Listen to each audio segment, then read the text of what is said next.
I'll ask Karen Cordia. Minister, you'll know that the announcement of any job losses in any part of the country would be particularly devastating at this time of year, and you'll know that last week 440 jobs were the potential of the loss of 440 jobs in the Viatris plant in Baldoyle was announced last Friday. So obviously this is a devastating blow to the workers and their families at this time of year. This is a process that the company is going to engage in over the next 2 years. So it's something that I feel strongly that the department and yourself and the Taoiseach can play a positive role in reassuring the workers that their statutory entitlements will obviously be forthcoming, but that the government will work with the company to ensure that fair play is done by these workers, but also to offer new employment opportunities for those greatly affected by this announcement.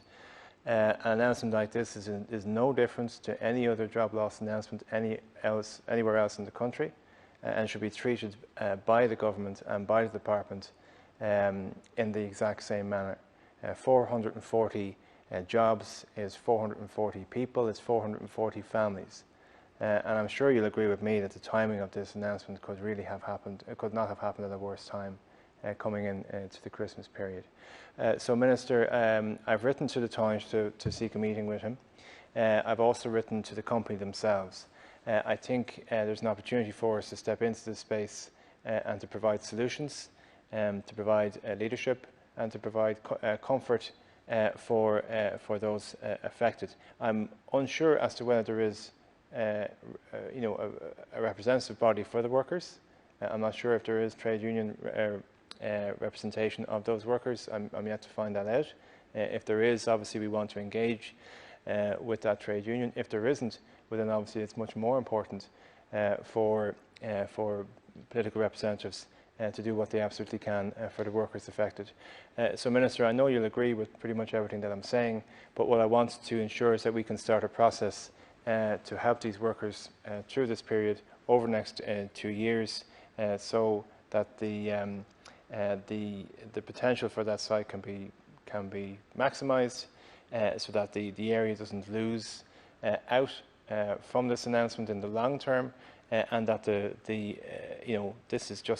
this may just be a fork in the road for these 440 workers and their families, rather than a devastating blow from which they never recover. So with that, I'd appreciate your response.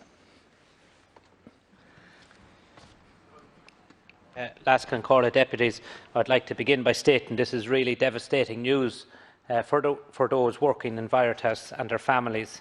It has been an exceptionally difficult year for everyone, and this will come as another blow, especially so close to Christmas. Although I am assured that there is no immediate reductions and the majority of the workforce will continue to be employed until late 2022, this is at least some small comfort on a dark day for the employees. I understand that this development is not related to COVID-19, but instead related to a global restructuring of the company. Neither the Government nor IDA Ireland had advance notice of this decision. However, Viatris has stated that it remains fully committed to Ireland, and even after the announcement, the company will continue to employ more than 1,400 in Galway, Dublin and Cork. The Government will make all necessary state assistance available to the workers, and we will work across Government to help all workers to find new jobs and education and training opportunities when the redundancies are made.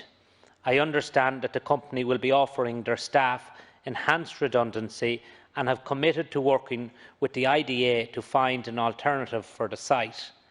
The IDA is in close and regular contact with the company and will work with them to market the site to other investors.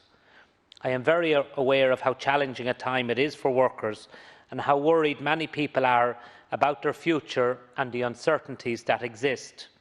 However, as difficult as it is to appreciate now, Ireland is in a very strong position to recover, and we will continue to work to attract new investment and new opportunities.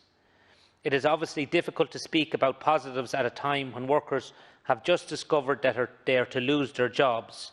However, the pharma sector is continuing to grow and expand, and we have good reason to be confident that those affected will find employment opportunities with other companies in the sector. While there are many challenges facing us in the current climate, and global competition for foreign direct investment is intensifying, the IDA's results for the last 6 months of the year demonstrate the resilience of our foreign direct investment base. The agency has secured over 130 investments to date in 2020, which has the potential to create almost 10,000 jobs, with 53 investments from companies investing in Ireland for the first time. Full figures for the year will be available early next month. Overseas companies continue, the evidence would suggest, to value our FDI strengths. These include our talented and flexible workforce, a track record as a successful home to global business, and a hard-won reputation as a pro-enterprise jurisdiction. Our continued commitment to the European Union, the single market and the Eurozone, as well as to free trade and multilateralism, and other key selling points that help us convince multinational companies to establish operations and create jobs here. We will continue to work to attract new investments and new opportunities in the period ahead, and I will certainly give Deputy Ríordáin assurances that I will relate the points that he has raised here this evening to my colleague and Senior Minister Tánaiste Varadkar. Joe Ríordáin.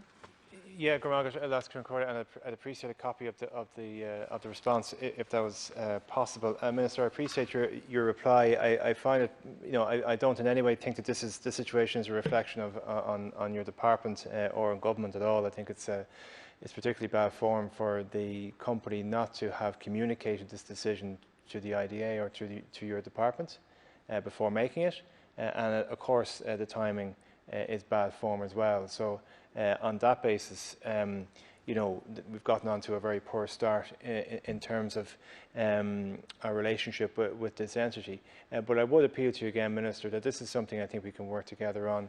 I would ask that maybe in the new year when we reconvene, seeing that this is going to be a 2-year process, that all of the local elected representatives could meet with yourself and maybe with the Tánaiste, just to get a continuum of a relationship built up over a period of time to ensure that we can do our best for these families, and also to lay down the template.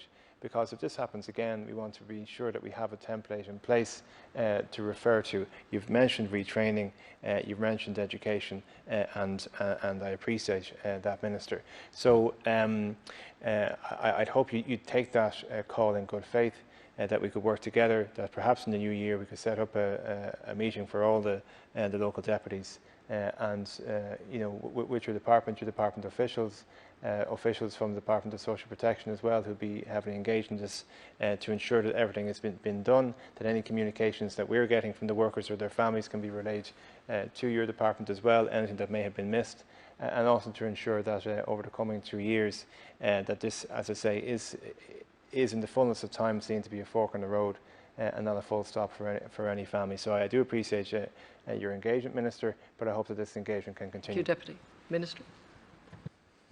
Thank you, Laskin Corley, and I want to thank the Deputy for raising this issue today. I very much share your concern about the impact of the announcement both on the staff and the local community, and indeed the manner in which the announcement was made. I want to confirm that IDA Ireland are already seeking a buyer for the company's site, and I would be optimistic, given its location, infrastructure and connectivity, that it will prove appealing to companies looking to locate or expand here. I've asked the IDA to keep me regularly updated on their progress in finding a new buyer. We are going through a period of unprecedented uncertainty, and Ireland's economy, as we know it, is outward-facing, export-orientated and reliant to a large degree on global FDI. This means when a multinational company makes decisions about its operations, we can unfortunately feel the impact here.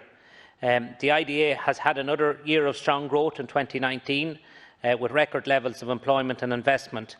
So as difficult as it may be appreciated right now, we have reason to be confident that even in the current climate, new employment opportunities can be found. And I want to reiterate again that the IDA is committed to this site, that they have already embarked on marketing this site to find an alternative.